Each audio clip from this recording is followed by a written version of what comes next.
Justice doesn't need permission, only memory. That's what Naomi Beckett whispered the morning they locked her in a concrete cell, still wearing the uniform they now pretended not to see. The courtroom was quiet. The kind of quiet that isn't respectful, just complicit. Outside, the cameras never came. Inside, the gavel fell like a burial. But what the judge didn't know, what none of them saw, was that Naomi had already pulled the first pin on something they couldn't bury. Because the system thought it could erase her. It didn't realize she had been trained to survive silence. And this time, silence came with receipts. Where are you watching from? What time is it where you are? Because wherever you are, you're about to witness how truth fights back. Quietly, precisely, without asking. It was just past 6 when the rental car rolled into the courthouse parking lot, its wheels crunching softly against loose gravel that hadn't been properly leveled in years.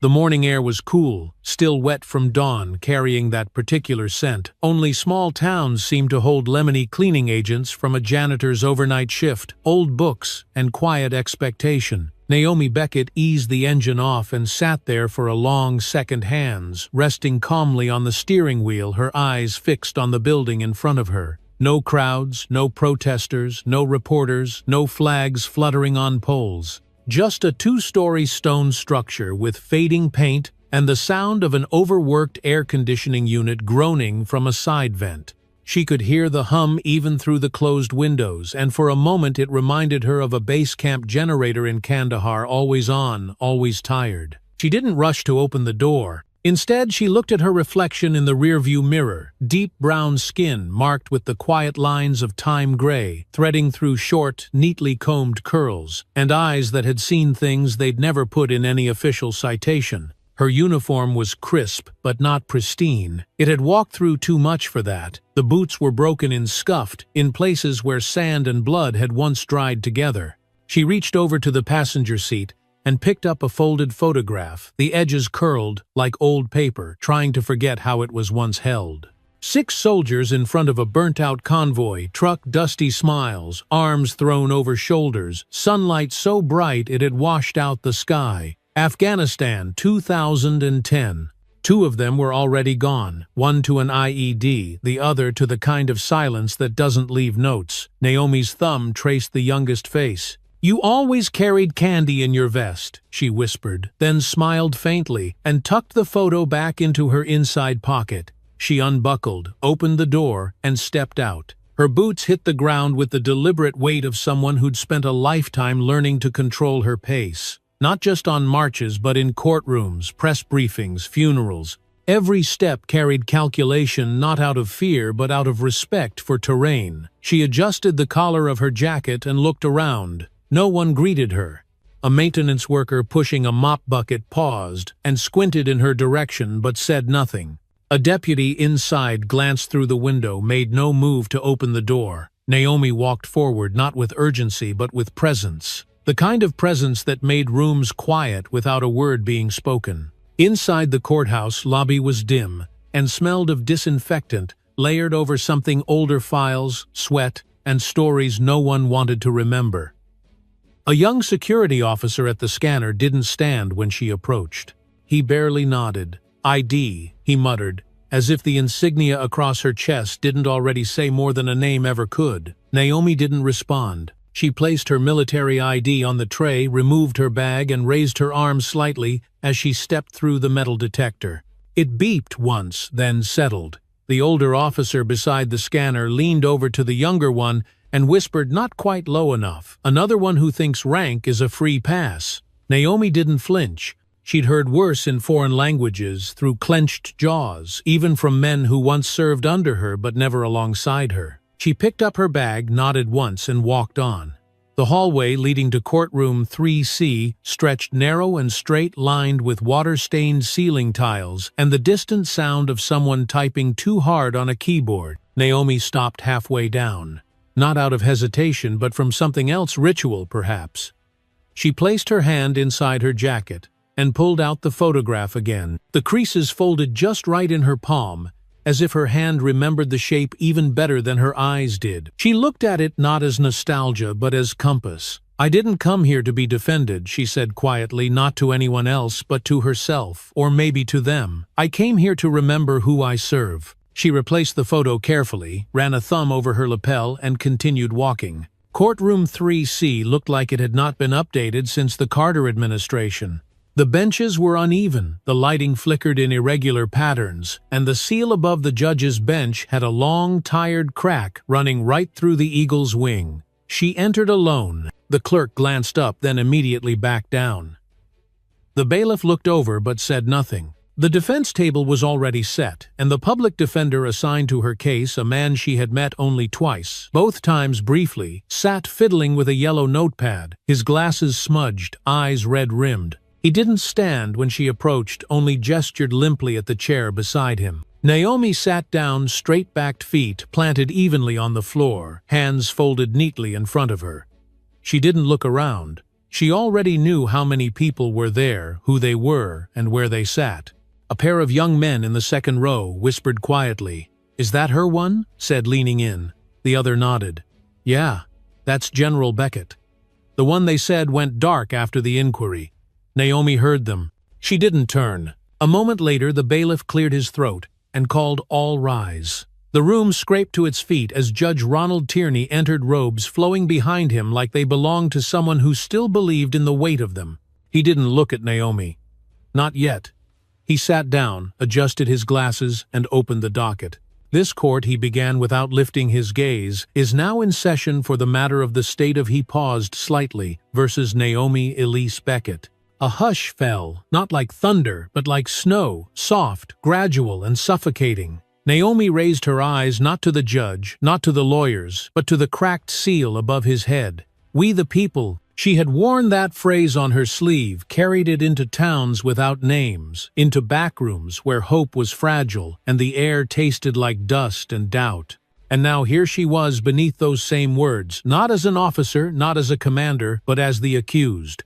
And somewhere deep in her chest, beneath every decoration, every citation, and every betrayal she had ever absorbed in silence, something steadied itself, not for battle, not for defense, but for memory. Because in her bones, Naomi knew some wars don't need guns, they just need someone who refuses to disappear. Naomi Beckett had been in far more dangerous places than this, yet nothing about the courtroom felt safe. Not because of weapons or hostile fire, but because of something colder, quieter, the kind of danger that smiled behind procedure and nodded through protocol.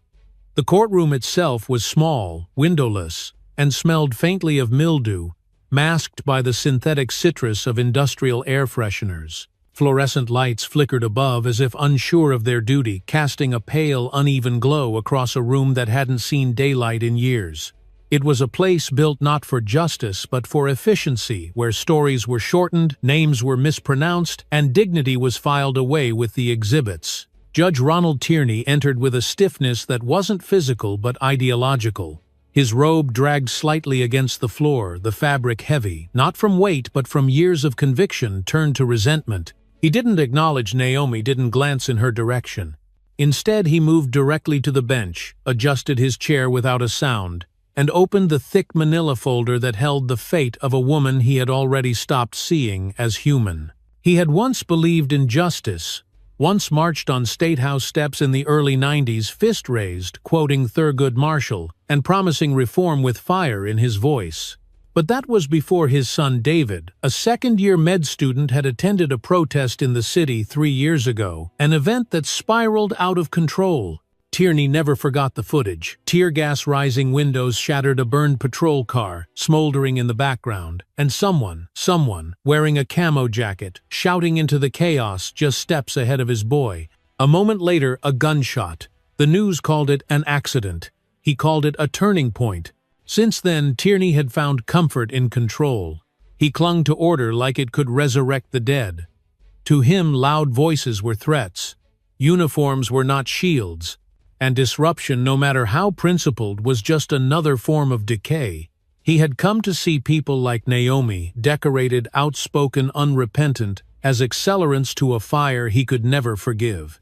The court clerk read the charges as though announcing a luncheon menu: interference with federal procedure, threatening behavior in a secured facility, unauthorized assertion of military authority, and obstruction of lawful orders. Each word landed with clinical indifference, like typing commands into a spreadsheet. Naomi didn't blink. She sat exactly as she had been trained, still, composed, spine, straight hands, folded on the table, expression unreadable. But deep inside, under layers of discipline built across 3 decades of war zones, forward operating bases, and debriefings at midnight, her pulse had begun to quicken, not from fear, but from the weight of clarity. She was not here to defend herself from a crime. She was here because she had become inconvenient.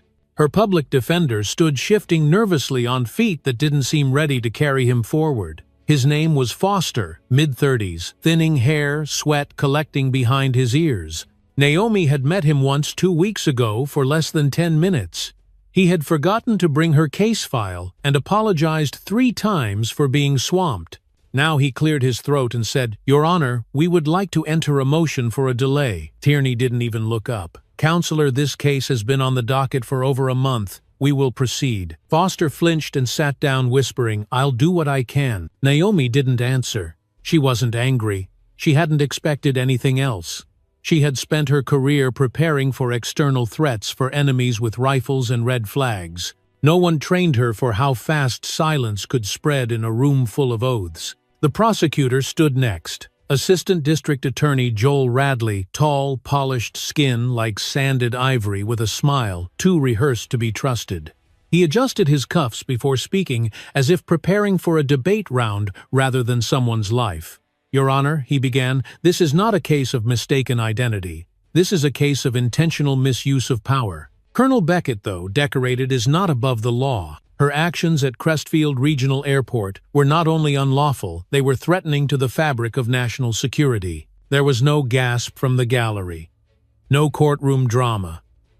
Just a slow settling of tension, like fog creeping in around the ankles of those present. She refused to provide identification when asked. Radley continued. She invoked her military status, reached for what appeared to be a sidearm, and verbally asserted federal authority in an attempt to intimidate transportation officers performing routine duties. "We have sworn affidavits from all 3 officers present." Naomi turned her head slightly, not toward Radley, but toward the judge. Tierney's face didn't change. He could have been reading a lunch receipt. Behind her, she heard someone in the gallery whisper, "Did she really pull a gun?" Another voice replied, "I heard it was just a misunderstanding. She's a vet, right?"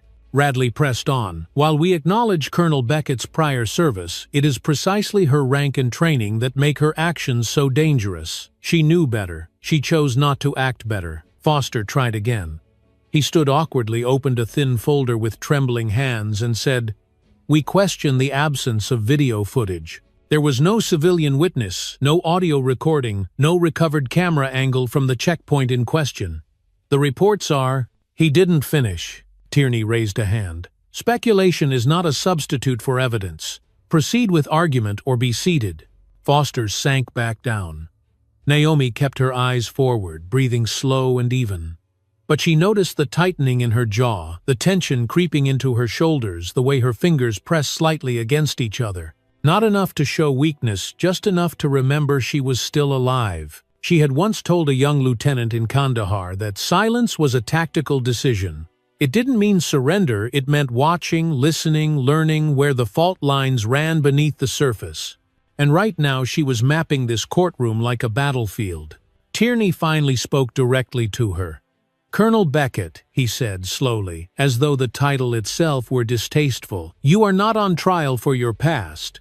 You are on trial for your present choices. Your commendations are not shields. Your career does not exempt you from accountability." Naomi didn't respond, not because she couldn't, but because she wouldn't. She let the silence fill the space between them, let it stretch and tighten, until it became uncomfortable, then intolerable, because silence in the right hands was not absence. It was resistance. Behind her, someone in the gallery shifted again.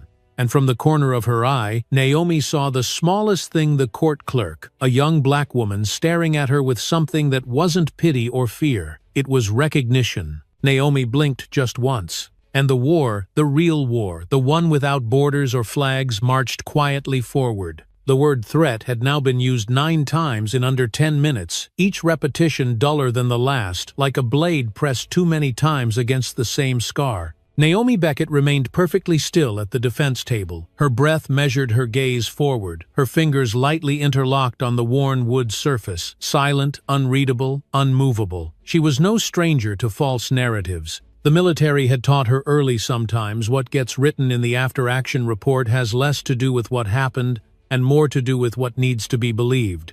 And this courtroom, this dim flickering room with its cracked seal and second-hand authority, was now reading aloud a version of her life authored entirely by fear. The prosecutor, Joel Radley, circled slowly in front of the jury box, though there was no jury, only an audience of observers, pretending not to watch too closely. His voice was practiced, even the cadence just firm enough to sound like concern, just dramatic enough to distract from the absence of substance. 3 officers, he repeated, each with consistent sworn statements, each recalling how Colonel Beckett refused to provide identification, how she used aggressive language, how her hand moved toward what they believed to be a holstered weapon. There was no footage, no surveillance video. The airport's security system had, according to the official report, suffered a sudden and unexplained data failure during the exact time of the incident. A digital blackout 23 minutes long, with no backups and no civilian smartphone footage recovered. A perfect storm of technological silence in the most monitored public space in America. Naomi didn't need to look at her attorney to know he had no idea what to say next. Radley stopped walking. "And I ask the court," he said, turning to face Judge Tierney directly, "do we really believe that these officers, all of whom passed federal background checks and carry out daily duties with the utmost professionalism, would fabricate such an account? Do we believe that this highly decorated officer simply lost her temper in broad daylight, surrounded by witnesses for no reason at all?" Naomi could have answered that question.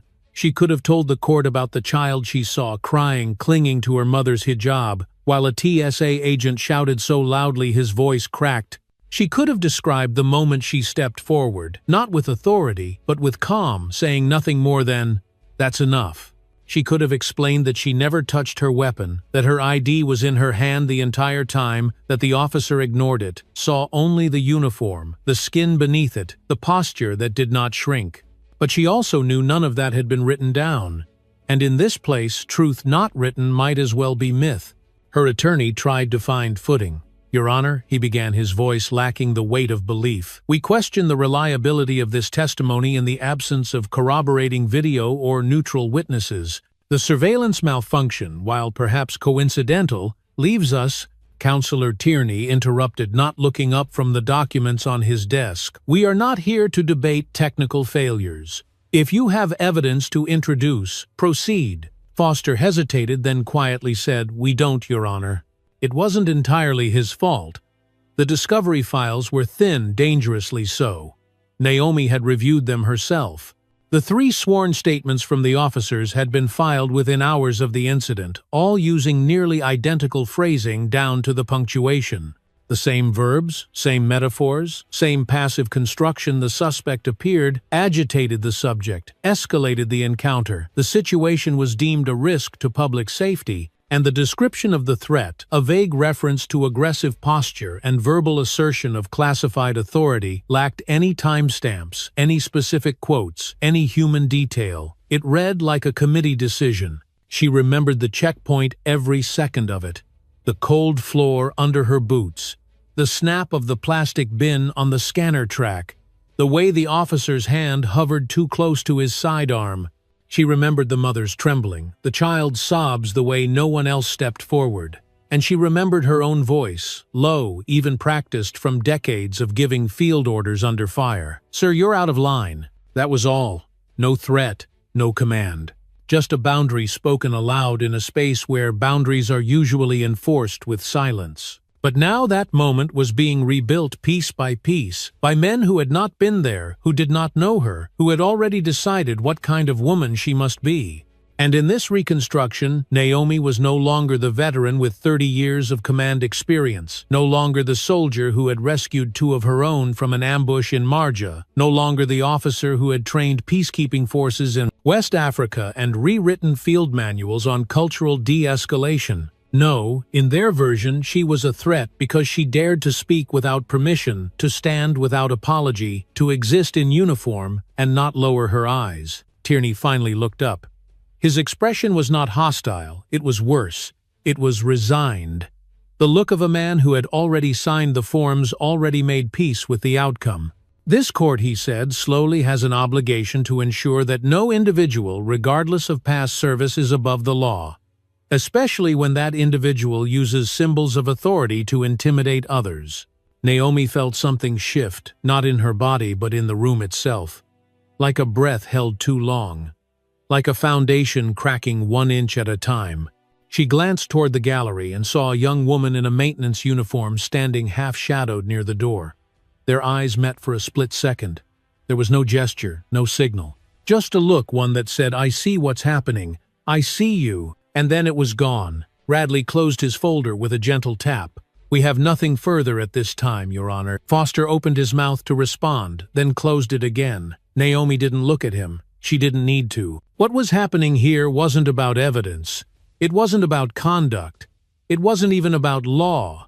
It was about memory, the kind that institutions prefer to erase. Naomi had become an inconvenient memory, walking proof of a different kind of service, a different kind of strength, and the system around her had decided it would rather bury that memory than reconcile with it. She sat straighter, her hands still calmly folded, but her heart now beating with a sharper rhythm. Not fear, not despair, focus. Because if they were going to build a lie this perfect, they would have to tear down every piece of the truth she had ever touched, and that she would not allow. Judge Ronald Tierney hadn't always looked at the world this way. There was a time years ago, before the gray settled at his temples, before the stiffness in his knees became constant, before his son's voice became something he had to strain, to remember when he believed the law could be a tool of repair. He had stood on courthouse steps in the heat of summer, with a rolled-up speech in his hand, and hope burning in his throat. Back then, he had quoted James Baldwin without irony. Back then, he wore his Howard Law class ring proudly.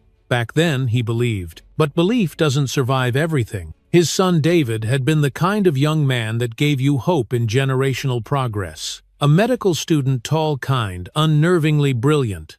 The kind of boy who held doors open, who remembered birthdays, who told his father earnestly that he wanted to make the world better. And then one night in a city Tierney rarely visited anymore, David had joined a peaceful protest. A protest that turned into fire and flash bangs and thick clouds of tear gas. Someone screamed, someone broke a window, someone tossed a bottle, and in the chaos a bullet flew not through a building or a car door but through David's back. The news called it a tragedy. Police said it was collateral. No charges, no answers, just a blurry clip from a bystander's phone showing men in camo jackets at the front of the crowd. One of them, voice raised, face twisted with defiance, was shouting orders. That man, his voice, his stance, his look burned into Tierney's memory with the permanence of betrayal. He didn't know his name, but he recognized the uniform. He recognized the arrogance of someone used to commanding silence. And in time, he began to see that same stance in anyone who carried a title and wore it like armor. That was the day Ronald Tierney stopped believing in reform. That was the day he started believing in containment. So when Naomi Beckett stepped into his courtroom with her medals and her quiet defiance, her steady breath and unreadable stillness, he didn't see a woman on trial. He saw a symbol. He saw every protester who never answered for the fire. He saw every officer who thought their training placed them beyond reproach. He saw danger not in her hands, not in her voice, but in her ability to remind him of everything he had lost. And he knew exactly what to do with danger. It hadn't taken much to make the case stick. The incident at the airport had come at the perfect time. A low-level TSA conflict, 3 officers irritated at being corrected in public, a convenient camera failure, and a woman in uniform who didn't bow. From the moment the report hit the state court system, it landed on Tierney's desk like a gift wrapped in plausible justification. He didn't recuse himself.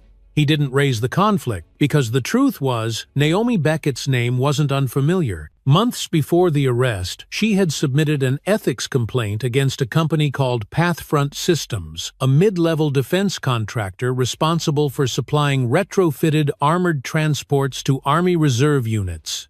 Her complaint had been detailed meticulously so. It documented falsified inspection reports, manipulated stress tests, and internal emails showing executives prioritizing delivery deadlines over safety compliance. Naomi's report had named individuals. She had traced procurement inconsistencies.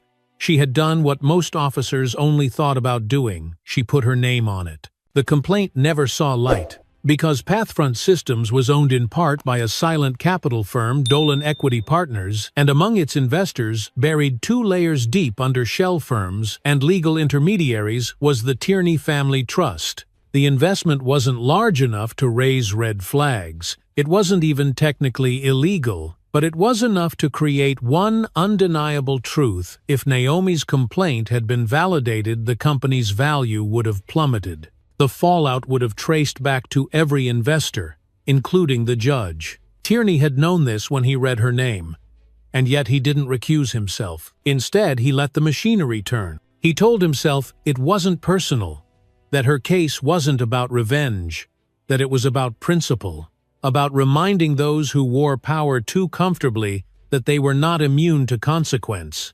But in the quiet moments in chambers, when the courtroom was empty and the lights were dimmed and the coffee had gone cold, he could admit, if only to himself, that it felt good. That seeing her sit there, stripped of rank, reduced to defendant, made the noise in his head go quiet, if only for a little while. Outside, the courthouse remained indifferent. The clerk's office continued filing motions. The hallway buzzed with whispers of other cases, other lives. No one spoke of Naomi Beckett in tones louder than a murmur, but her presence lingered like a fault line, silent, waiting, undeniable. And Tierney, for all his authority, for all the polish on his rulings, and the clarity of his tone, was standing on ground that had already begun to shift. Because some truths don't vanish, they ferment, and eventually they rise. The room had grown so quiet that the hum of the courtroom's flickering ceiling light now seemed louder than any voice. Naomi Beckett sat motionless at the defense table, spine upright, breath steady, like a soldier at parade rest.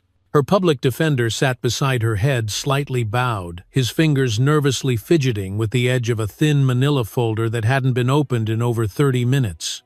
Across the aisle, the prosecutor, Joel Radley, leaned back in his chair, eyes calm, confident, the corners of his mouth betraying the faintest hint of satisfaction. He wasn't celebrating, he didn't need to. The win had already been scripted. Judge Ronald Tierney adjusted the position of the docket on his desk, tapping once, twice with a measured rhythm, as if the weight of the sentence needed time to settle into his hands before it could be spoken aloud. He looked neither triumphant nor conflicted, only practiced, like a man who had long since learned how to carry out punishments without dragging emotion along for the ride. When he finally spoke, his voice was low, clear, and completely devoid of doubt. This court, he began, having reviewed the statements of record, the sworn testimonies, and the procedural filings in accordance with state statute, finds the defendant, Colonel Naomi Elise Beckett, guilty on all charges. He paused, let the words hang in the air, then continued. It is the judgment of this court that the defendant be sentenced to life imprisonment without the possibility of parole. No reaction came at first.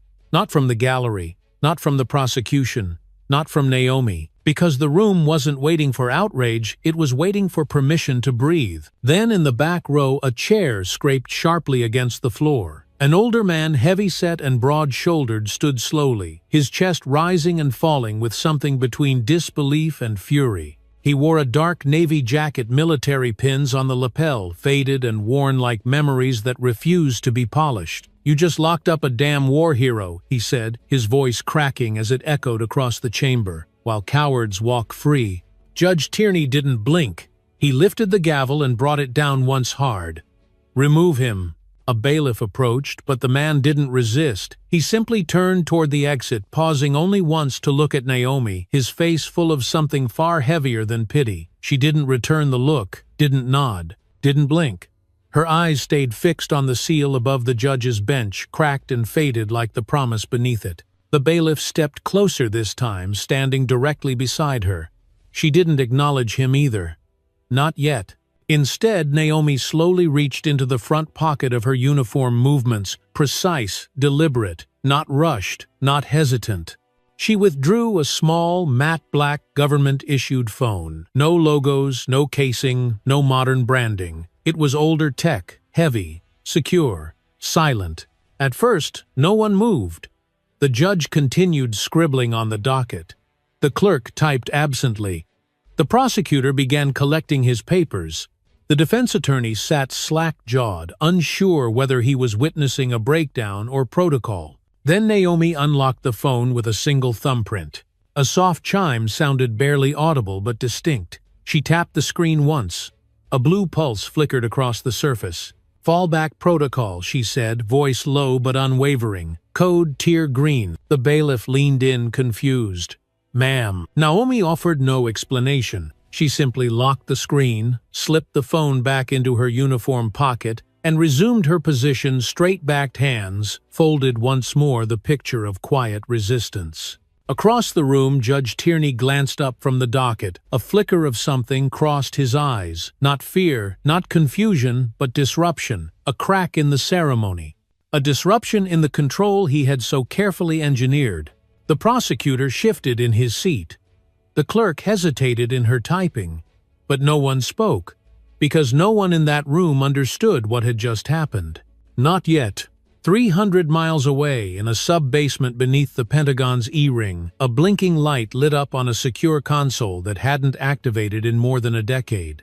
The signal came coded, encrypted in a tiered fallback pattern used only by legacy field operatives flagged for high-clearance contingency situations. The name on the file, Beckett Naomi E.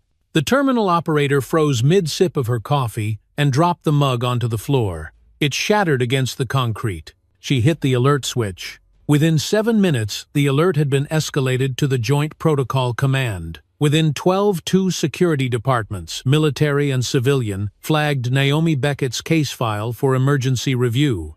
And within 15 minutes, a chain of confidential escalation procedures began unlocking in a pattern not used since 2006.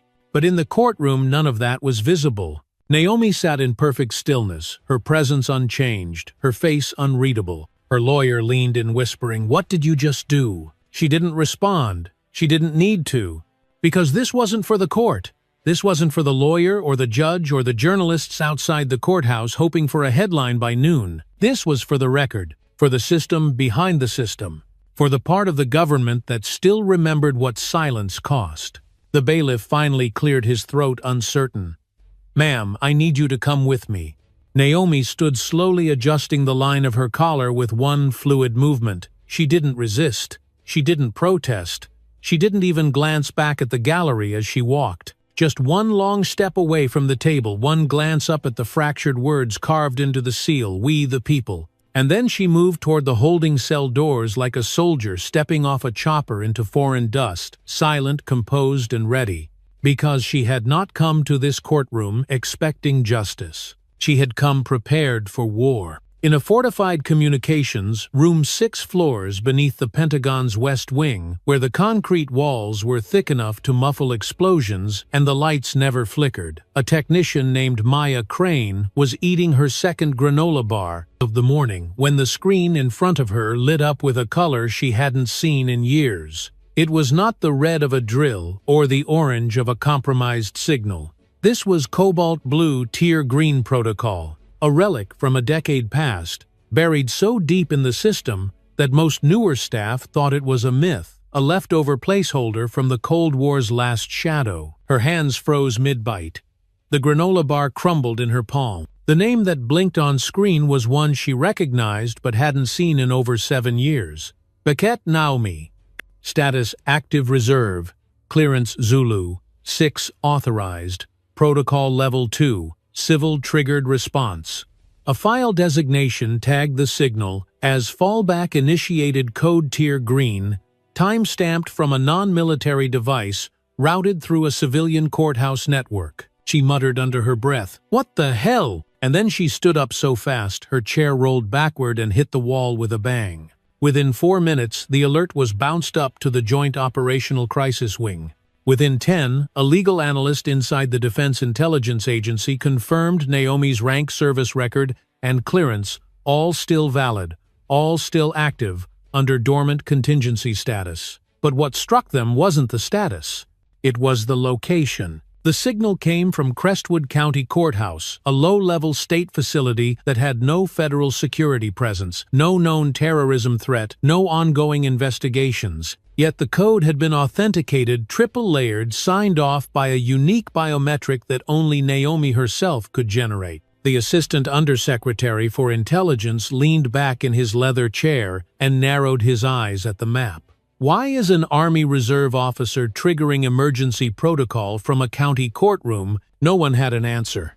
A formal query was immediately issued to Crestwood's court server, requesting case files, audio recordings, and transfer logs associated with Naomi Beckett's detainment. The reply came 20 minutes later. Request denied.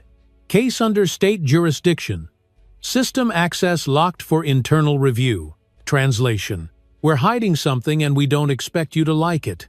That was when the alarms started going off, not in sirens but in emails and encrypted back channels. People in positions of influence receiving messages marked flag, review, immediately, and inside those messages just one question. Why wasn't anyone informed that Colonel Beckett had been arrested on national security charges without federal registration? It wasn't just unusual, it was illegal. Back in Crestwood, Naomi had been transferred into a holding cell no larger than a walk-in closet. The cot was bolted to the wall, the toilet stainless steel and warm to the touch, a sign that someone had been here not long before her. The overhead light flickered every 9 seconds, she counted, and the only window was a frosted slit of reinforced glass near the ceiling. No clock, no sound. Just the breath of still air and the distant thud of doors locking and unlocking somewhere out of reach. She sat on the edge of the cot legs, steady spine, upright her back, not touching the wall behind her. There was no point in resting. This wasn't a place for rest. It was a place designed to make people forget who they were. But Naomi didn't forget. Not the oath, not the code, not the cost of silence.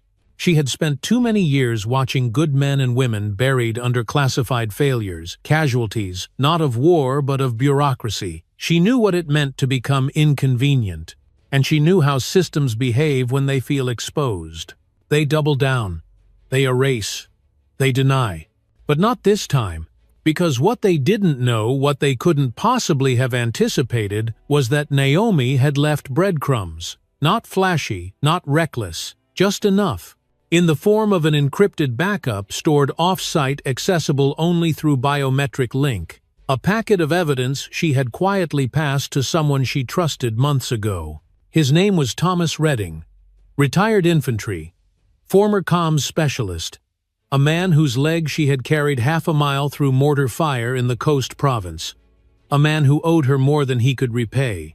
And she knew wherever he was, whatever he was doing, he'd know what that signal meant.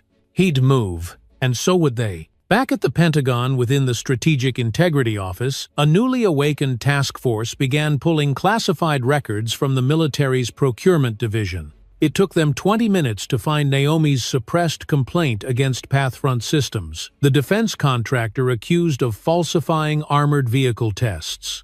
The complaint was complete credible and had been buried quietly with a digital stamp that read, "Insufficient evidence, closed without escalation." It had never been reviewed by the Inspector General. The team flagged it, cross-referenced board members, mapped internal communications, identified overlapping investment firms.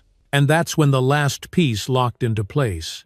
Among the shell companies, investment trusts, and silent partners backing Pathfront's rapid growth was one name that turned every head in the room: Ronald Tierney, not listed as judge, listed as private investor through a blind trust filed under a family foundation.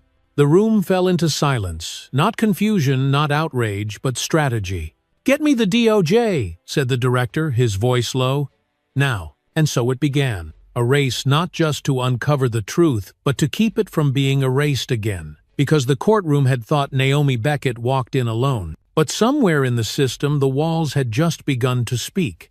Thomas Redding hadn't worn a uniform in nearly 15 years, but he still rose at 5:30 every morning, out of habit more than necessity. His body didn't move as fast now. His left knee throbbed in the cold, his shoulder clicked whenever he reached too high, but the clock inside him still ticked to military rhythm. He lived alone in a one-bedroom house just outside of faded steel town where the mornings were quiet and the evenings rolled in with the weight of rust-colored skies.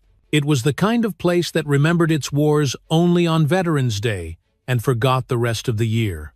He made his coffee the same way he had since deployment, black, bitter, no sugar, and settled into the creaky chair by the window, flipping open his old laptop out of ritual. The machine was slow, the screen scratched in the corners, but it worked. It had worked for years, and today it lit up with something he hadn't expected to see. The headline came from a small regional live stream site, barely credible, the kind of place you stumble upon when searching for local high school football scores or courthouse calendars. Decorated Army colonel sentenced to life in state courtroom. No national attention. No military press coverage. Just a grainy image captured from the courtroom feed, Naomi Beckett sitting in uniform, face calm, eyes forward, surrounded by shadows that didn't belong. Thomas leaned forward, eyes narrowing. He recognized her in an instant, not just from the ribbons on her chest or the clipped professionalism of her posture. He recognized her because she had once walked through hell, with his body slung across her back like a rucksack full of regret. He had been a communications tech in Coast Province, good at signals, fast with encryption, smarter than he let on. But pride had a way of distorting judgment, and one misread map during an emergency extraction had led their unit directly into a blind zone riddled with insurgent traps. He lost a lot that day. Part of his leg, most of his hearing in one ear, and two of his closest friends. But he hadn't lost his life because Naomi had refused to leave him. He remembered it clearly, the smoke, the shouting, the adrenaline cutting through pain like ice water. She had tossed her rifle to the side, dropped to her knees, and heaved him over her shoulder like it meant nothing. Carried him half a mile under fire, breathing hard, never once yelling at him for the mistake that nearly got them all killed. Later, when the reports were written and command tried to spin the op as low-value engagement, she hadn't let it slide. She wrote her own addendum, 12 pages of straight facts. Named the brass that had fudged the intelligence, delivered the packet directly to the Pentagon with her signature in black ink, and when VA tried to deny his disability coverage on a technicality, she showed up to the hearing in uniform uninvited. He got everything she promised. So when he saw her sitting at that defendant's table surrounded by silence and swallowed by process, Thomas didn't hesitate. He closed the laptop, set his coffee down, and walked to the back room, the one he didn't use unless he had to. He pulled out the battered metal case from under the floorboard, entered the 6-digit code from memory, and opened it. Inside were 3 things: an encrypted drive, an old set of field notes, and a radio device modified years ago to monitor low-frequency military channels. He plugged in the drive, booted up the backdoor OS he'd built with a buddy from Fort Carson, and got to work. The arrest report was public but shallow. The system had just enough data to look legitimate, but too many things didn't add up. The dates didn't line up with federal requirements for military detainment. There were no federal charges. The evidence chain was inconsistent. All 3 TSA officer statements used near-identical language. And then there was the camera footage allegedly lost due to a system outage. A blackout that conveniently began 5 minutes before the alleged incident and ended 5 minutes after. No technical log explaining the failure. No maintenance report filed afterward. He dug deeper. It took him an hour to find the shell corporation Artonic Solutions LLC, listed as a vendor for airport security upgrades.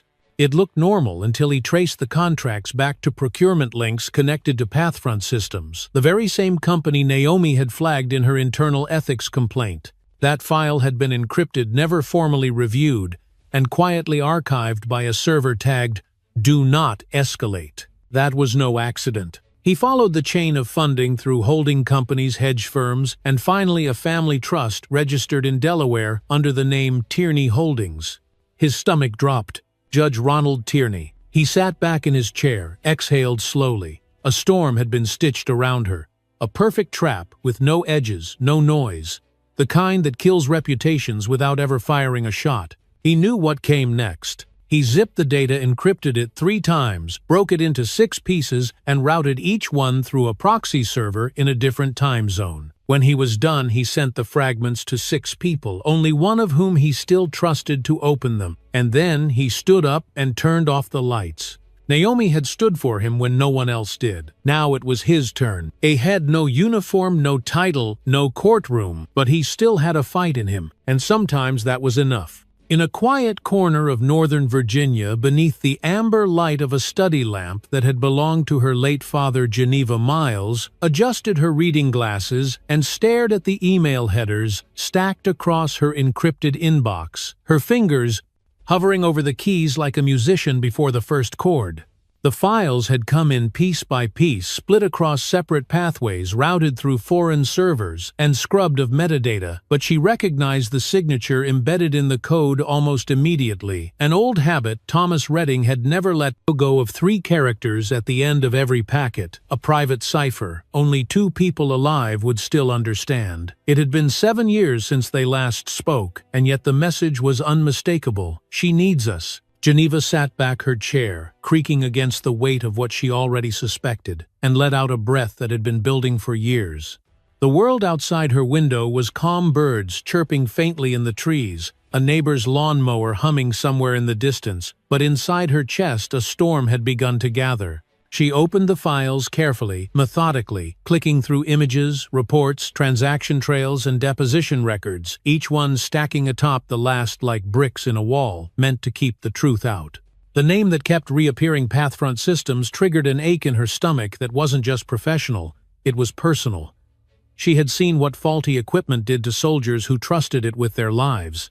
She had reviewed casualty reports from Afghanistan, where roll cages failed, armor peeled under pressure, and the dead were buried in silence while procurement officers toasted quarterly profits. And now, here it was again. Only this time, the whistleblower wasn't some green-shirted grunt or retired engineer. It was Naomi Beckett, a woman she had once mentored, a former protege, who had taken everything Geneva had taught her about integrity and turned it into action. Geneva remembered the younger Naomi with a quiet fondness, steady eyes, always listening, always calculating, never speaking unless she meant every word. The kind of officer who didn't just follow protocol, she understood its purpose. And now she was sitting in a holding cell for doing exactly what they had trained her to do: speak up when it counted. Geneva stood slowly, walked to the small safe tucked beneath a false panel in the bookshelf, and retrieved a portable drive the size of a cigarette lighter.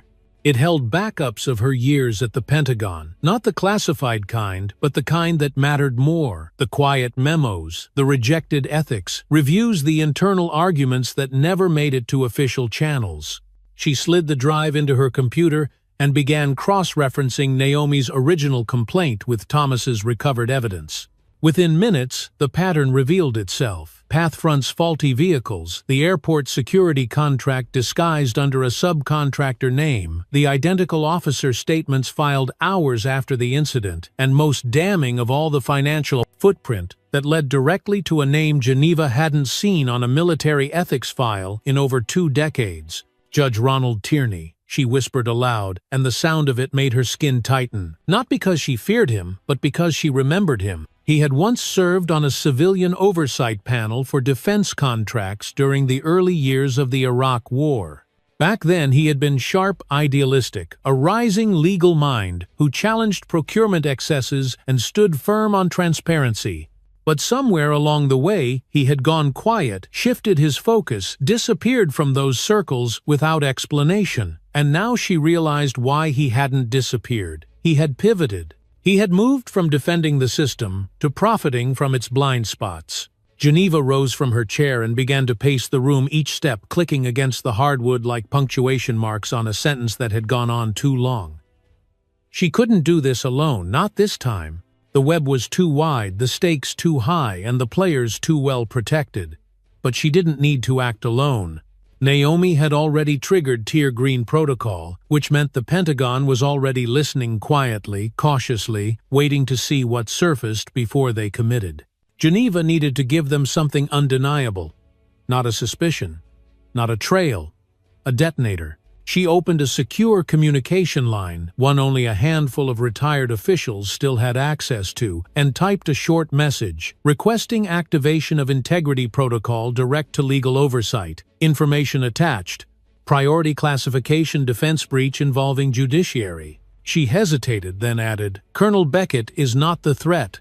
She's the warning." Clicking send was less dramatic than she expected. There was no sound, no confirmation ping, just the cursor blinking again like it had never paused. But she knew what came next.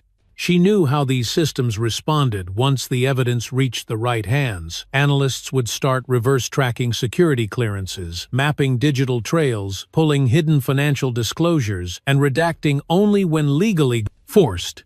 Geneva walked back to the kitchen, poured herself a glass of water, and leaned against the counter as the pressure in her chest finally released, not because she felt victorious, but because she knew what it meant to finally pass the burden forward.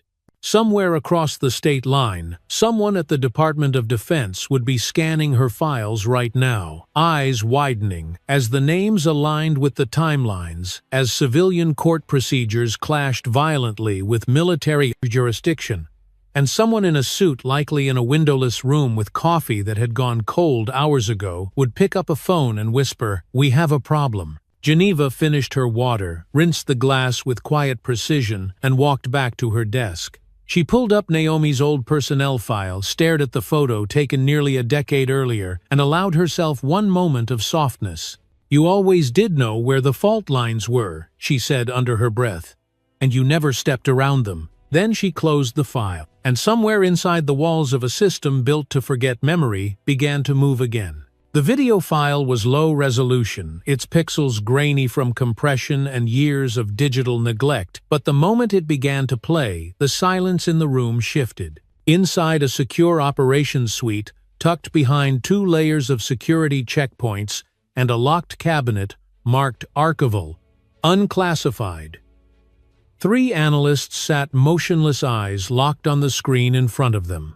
The footage came from a long-forgotten surveillance cache, one that Thomas Redding had found buried behind a firewall during his sleepless search through redacted security logs. No one in the room spoke as the camera angle revealed a TSA checkpoint ordinary, at first, with travelers passing through metal detectors, trays sliding along worn plastic rails, and uniformed officers moving with the mechanical routine of people too used to being ignored. But then something shifted. In the center of the frame, a woman in a hijab held a small child in her arms, no more than 2 years old, face pressed against her mother's shoulder, body trembling in that way only children do when fear comes before understanding. A TSA officer stood just inches from them, his posture tight, voice raised, though the footage lacked audio. His right hand hovered over his belt close to the holster, his face a mask of authority already past reason. The woman visibly flinched, lips moving rapidly, eyes darting left and right for help that wasn't coming. Then Naomi Beckett stepped into frame. No grand entrance, no dramatic gesture, just one steady step forward, ID already in hand, her other arm at her side. Her uniform was crisp, posture calm, eyes unwavering as she placed herself between the officer and the woman without touching either of them. The officer barked something in response, clearly agitated, gesturing toward her chest insignia, but Naomi didn't flinch. She lifted the ID card slightly higher and spoke, lips moving in a slow, deliberate cadence. And though there was no audio, the words felt clear enough. "Sir, that's enough." That was all. No raised voice, no hand on her weapon, no assertion of jurisdiction. Just one woman using presence, not power, to draw a line between fear and control. The analysts rewound the footage, then played it again, slower this time, observing every frame, every angle. The timestamp matched the incident report. The position of the officers matched their own statements. But the behavior didn't. The footage contradicted every claim made in the official record: no aggression from Naomi, no refusal to show identification, no threat of violence. Just intervention, quiet and composed, erased from the version that made it into court. Behind them, the department director entered the room, her heels tapping lightly across the floor. She had been briefed on the metadata an hour earlier, how the video had been restored using trace encoding from an embedded packet that only someone with deep knowledge of government storage architecture could have hidden. Geneva Miles had known what she was doing when she sent it, and now the footage confirmed everything Naomi had been punished for not being. She wasn't disruptive or dangerous or unstable. She was effective, composed, and perhaps most dangerous to the system, unwilling to look away. The director folded her arms, watching the final frame freeze on Naomi's face, turned halfway between the camera and the woman behind her, expression still and unafraid. "How long until this reaches the legal office?" she asked without looking away. "Already there," one analyst replied quietly. "DOJ should have it in under 30 minutes. The director nodded once, then added, "Flag it for review by federal oversight. And get me a full list of everyone who touched that incident report from the state level. I want to know who scrubbed the footage and why." Meanwhile, in a quiet corner office at the Department of Justice, the file was already being reviewed by a senior investigator tasked with auditing cases involving military personnel. His hands moved slowly over the keyboard, rewinding the video again and again, comparing it to the transcribed testimony from the TSA officers. None of it matched. The words hostile, combative, and non-compliant no longer held weight when placed beside the calm image of Naomi stepping forward with composure. He leaned back in his chair, rubbed his eyes, and whispered to himself, "They lied." Across the hall, a paralegal scanned the financial disclosures attached to the courtroom judge's personal filings and paused when the name Tierney Holdings appeared more than once in association with the subcontractor responsible for airport security systems. Her stomach turned. It was the kind of coincidence that never really was. She turned to her supervisor. "You're going to want to see this." Back in Crestwood County, Judge Ronald Tierney sat in his chambers, sipping lukewarm coffee and reviewing a new round of state-level administrative motions. He hadn't yet heard about the video. He hadn't seen the emails quietly piling up in the encrypted inbox. He never checked, unless prompted. He was still under the illusion that the decision had landed clean, that the machinery had held, that the silence he had wrapped around Naomi Beckett like a shroud would keep her there, discredited, forgotten, managed. But silence, like paper, burns fast once you strike the right match.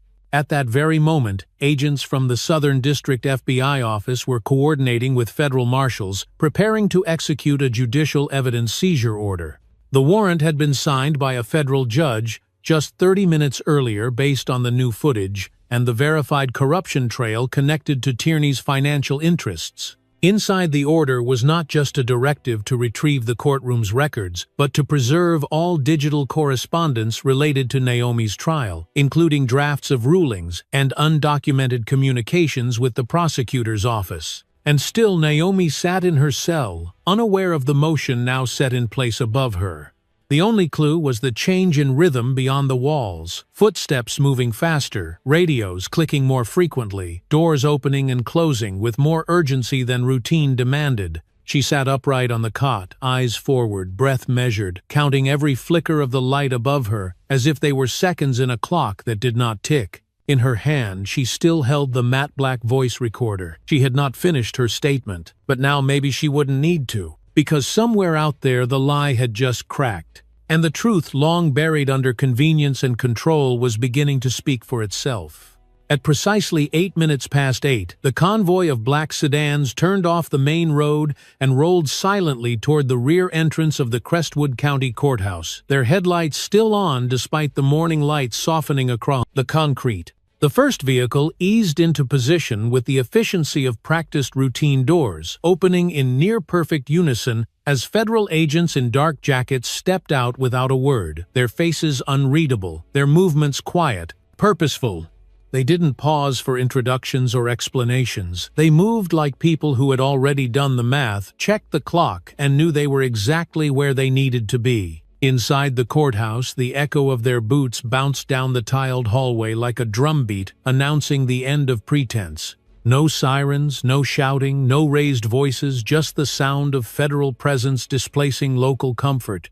The clerk's office was the first to see them. A young assistant, pausing mid-coffee sip as an agent, approached the glass partition badge already visible, voice calm but firm. "We're executing a federal warrant for immediate seizure of all materials related to the trial of Colonel Naomi Beckett," he said, placing a folder on the counter. "This includes physical files, digital records, communications, logs, and security footage past and present."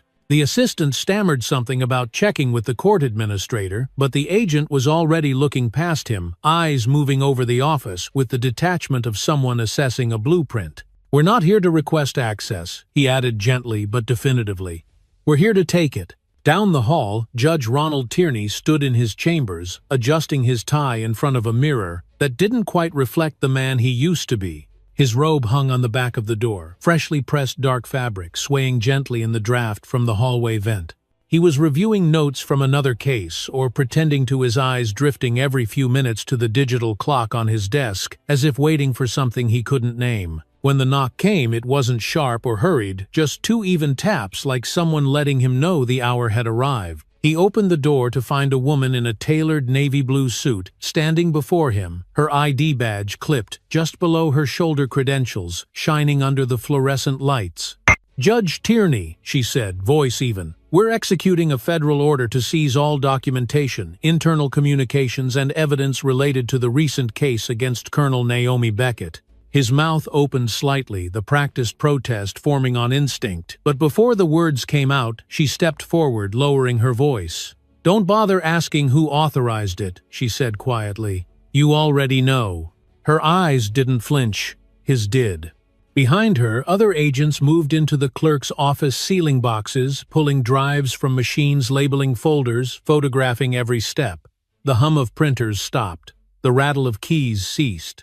The courthouse, always filled with the subtle background noise of bureaucracy, had gone still in the presence of something it had long forgotten: accountability. Tierney stepped backward into his office, the door falling shut behind them with a soft click. The agent followed him in, not aggressively but with the weight of inevitability. He walked to his desk, fingers resting on its edge, gaze drawn not to her but to the window, overlooking the parking lot where the press vans had begun to arrive, satellite dishes rising like antennae toward a storm. "They won't understand," he said, almost to himself. "They don't have to," the agent replied, adjusting her sleeve. "They just need to see it." Tierney swallowed hard, turning to face her fully for the first time. His face was pale, not with fear, but with resignation. "This court was never meant to be federal territory," he muttered. "This isn't Washington's case." "No," she said calmly, "it's the country's Beckett." Elsewhere in the building, the temperature had shifted. Guards whispered into radios. A staffer locked themselves in the restroom and didn't come out for 20 minutes.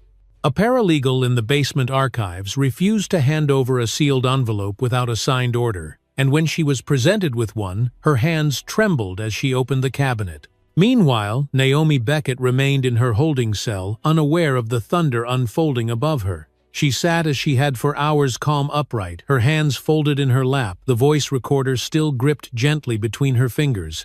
She had not finished her message. Not yet. She had intended to complete it when the moment was right, when either the silence had consumed her or the system had finally listened. She didn't know which would come first, but now something in the air had changed. The guard on duty passed by her door twice in under a minute. His footsteps were quicker, more uncertain, and his glance through the viewing window lingered just long enough to betray unease. Radios crackled with codes she couldn't decode, but had heard enough times to know something was being coordinated. Something was no longer under local control. In the upstairs hallway, the federal agent emerged from Tierney's chambers and nodded to her team. "Secure everything," she said plainly. "We'll process on site." Outside, the sidewalk had begun to fill.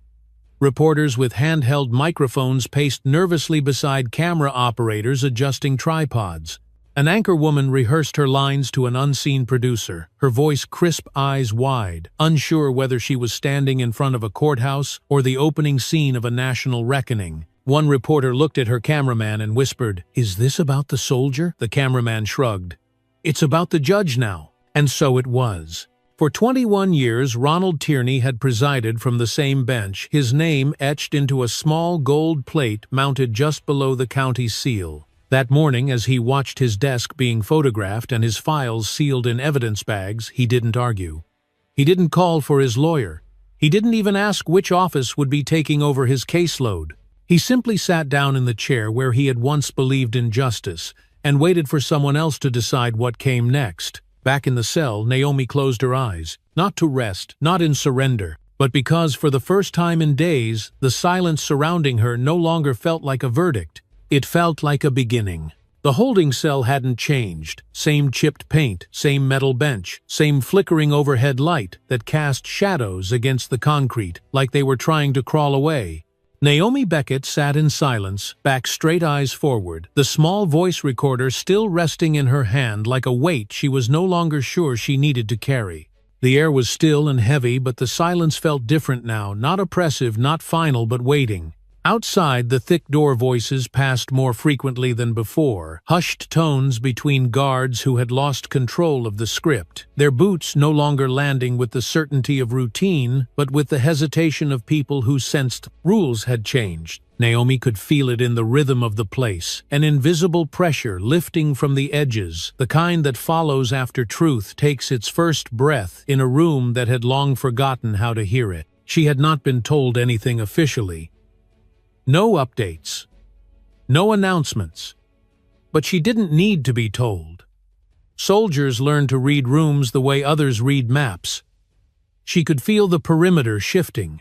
It was in the footsteps, in the length of the pauses outside her cell door, in the absence of that sharp false confidence that used to echo through every hallway like a declaration of unchecked power. Then came the knock, not loud, not authoritative, but deliberate. A young officer opened the door, clipboard in hand, eyes uncertain as he stepped inside and closed it gently behind him. He was barely 22, still wearing the creases of academy training in the way he stood, but his shoulders slumped slightly like the weight of the world had arrived a few years too early. Colonel Beckett, he began, clearing his throat as if trying to find the right distance between respect and regulation. I thought you should know." He shifted his weight from one foot to the other, his voice low, almost apologetic. "There's been a federal seizure of all the court's materials, they're saying. New evidence came in." Naomi didn't respond right away. She simply studied his face, the nervous twitch of his jaw, the way he kept glancing down at the floor instead of meeting her eyes, and then nodded once slowly, like someone turning toward a memory that was finally returning. "They're reviewing everything," the guard continued, voice quieter now, as though the walls themselves might be listening. "Judge Tierney, he's under investigation. There's talk of vacating your sentence." He hesitated, then added, "One of the marshals said it's not a matter of if anymore, it's a matter of when." She finally spoke, voice calm, almost too soft to catch. "And the man they took, Thomas Redding..." The young officer blinked, surprised she knew. "He's been released. No charges filed. Quiet exit. They didn't want anyone noticing." Naomi looked down at the recorder in her hand.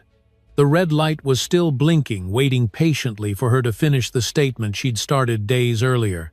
But the truth she needed to speak had already begun to move, carried now by other hands, other voices, people who had once learned from her or stood beside her or simply watched her refuse to be erased. She pressed the button, ending the recording with a soft click, then slipped the device back into her pocket with the same slow precision she brought to every small act that mattered. "Anything else?" she asked gently, not out of impatience, but to give him permission to say what was clearly still sitting on his chest. He swallowed, then nodded. "Before they took him, the man Redding, he said something." He rubbed the back of his neck and looked away, like repeating the words somehow made them heavier. He said, "Don't let her fall alone. They need her gone because she knows where the bones are buried." Naomi's eyes closed just for a second, not from exhaustion, but from recognition. She had always known the cost of memory and a system built to forget. But hearing someone else say it, hearing it spoken aloud in this place, brought a steadiness back into her chest that no medal, no title had ever given her. She stood slowly, stretching the stiffness from her limbs, her boots pressing softly against the cell floor. The young officer stepped back instinctively, as if her rising meant something more than just movement, as if history itself had suddenly shifted inside this narrow concrete room. Naomi walked toward the steel door, then paused, glancing once at the crack in the ceiling that she had counted more times than she cared to admit. "You ever wonder what silence actually is?" she asked, not expecting an answer. "It's not the absence of sound.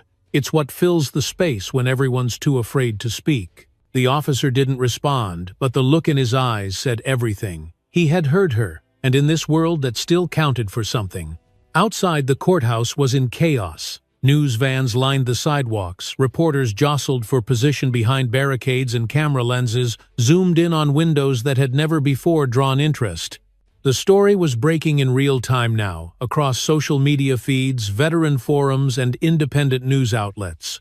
Not as a scandal, not as a footnote, but as a reckoning. The Department of Justice had issued a preliminary recommendation for the immediate suspension of Judge Tierney pending formal investigation into misconduct and evidentiary fraud. At noon, a federal motion was filed to vacate Naomi Beckett's conviction based on systemic bias and suppression of exculpatory evidence. The phrase that trended online was simple: she stood alone because they made her. And yet Naomi did not walk out to applause or redemption. She did not emerge from the courthouse in a blaze of exoneration. She stood alone in her cell for several minutes more, waiting not because she had to, but because she had earned the right to choose her own moment. When the officer returned, this time flanked by 2 federal marshals, she looked at them with the same quiet gaze she had given to soldiers bleeding on foreign soil and generals hiding behind polished desks. "Let's go," one of the marshals said, trying to sound casual. Naomi gave a single nod, walked through the door, and didn't look back. Because when truth finally begins to rise, you don't need to turn around to know the silence behind you has already broken. Weeks had passed since the courtroom emptied, since the flash of camera bulbs faded and the headlines shifted to newer scandals, but Naomi Beckett had not returned to the world in the way people expected. There were no interviews, no podium speeches, no tearful reunions framed by waving flags and well-dressed officials trying to borrow her courage by standing beside it. She declined the governor's invitation for a formal apology, ignored the military's quiet offer to fully reinstate with honor, and let the calls from national news outlets go unanswered until they stopped ringing altogether. Some thought she was retreating, withdrawing from the fight, but those who truly understood her knew better. Naomi never fought for attention, only for truth. She spent her mornings walking through neighborhoods where no one knew her name, where children rode bikes through cracked sidewalks and mothers worked 2 jobs while listening to the news on secondhand radio. These were the streets where dignity moved quietly, unrecognized by cameras, but felt in the way people looked out for each other, the way neighbors knocked before asking for help, the way silence didn't mean weakness, it meant knowing when to speak and when to stand. Naomi didn't wear her uniform anymore, but she still carried herself like someone who understood what it meant to take responsibility for more than yourself. She had begun mentoring quietly at a local veterans center. No sign on the door, no flyers, just word of mouth, and a spare key handed to her by a director who said simply, "We could use someone who's been through fire without burning down." There she listened more than she spoke. She helped a young reservist navigate a tangle of benefits, paperwork no one had explained. She taught a former field medic how to write a service letter that actually sounded like a person, not a statistic. She spent hours sitting with an older man who never said a word but always showed up when she did. She didn't ask what haunted him, and he never asked why she kept showing up either. On a quiet Thursday afternoon, Naomi was invited formally but reluctantly to speak before a joint oversight session at the Capitol. She wore black slacks, a plain blouse, and no rank. No medals, no insignia.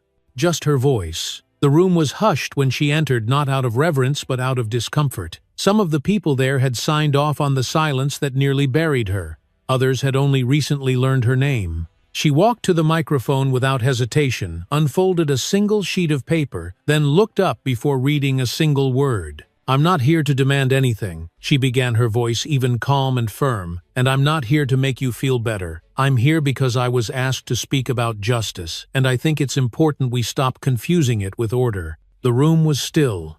Even the air conditioning seemed to soften. Justice is not tidy. It's not quiet.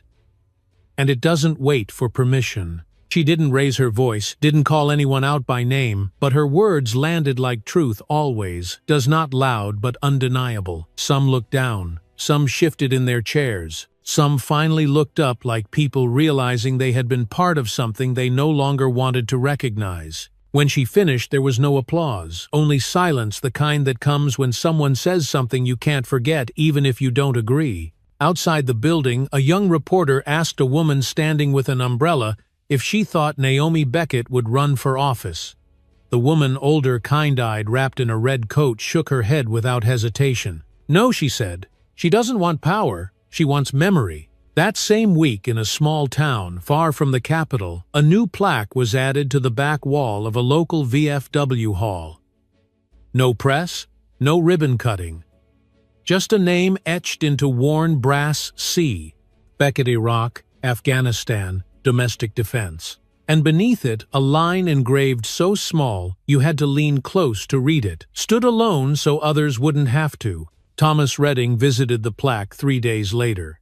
He didn't tell anyone he was coming. He just stood there, hands in his pockets, the wind catching the hem of his coat as he read the line again and again. He smiled, not broadly, just enough. When he got back to his apartment, his inbox held one unread message. No subject line, no sender, just one sentence. "You kept the line. That was all. It was enough." Naomi never sought vindication because she never believed truth needed a spotlight. It needed endurance. It needed memory. And it needed people who understood that justice is often quiet, not a headline, not a speech, not even a courtroom victory, but a refusal to disappear. Some stories don't end with resolution.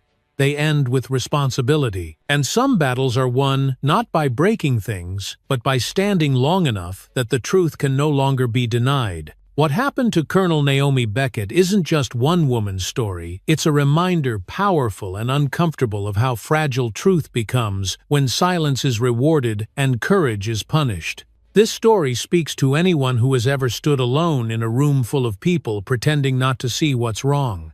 It reminds us that justice isn't always delivered by loud voices or gavel strikes. It often shows up in the quiet resolve of someone who refuses to disappear. For those of us who've lived long enough to know how systems can protect power instead of people, Naomi's journey is a call to remember that silence is not neutral, it's a decision, and so is memory. Choosing to remember what others try to bury is an act of defiance. Standing with those who speak the truth, even when it's inconvenient, is an act of hope. So if this story moved you, if it reminded you of someone you've known or something you've seen, or a time you chose to stand when it would have been easier to walk away, don't let it end here. Share it. Tell someone. Let this be the conversation that reminds us dignity is worth defending even when no one's watching. And if you believe stories like this still matter, especially for people like you who carry a lifetime of hard-earned wisdom, then take a moment to like this video, share it with someone you trust, and subscribe for more. Because we're not just telling stories, we're remembering what should never be forgotten.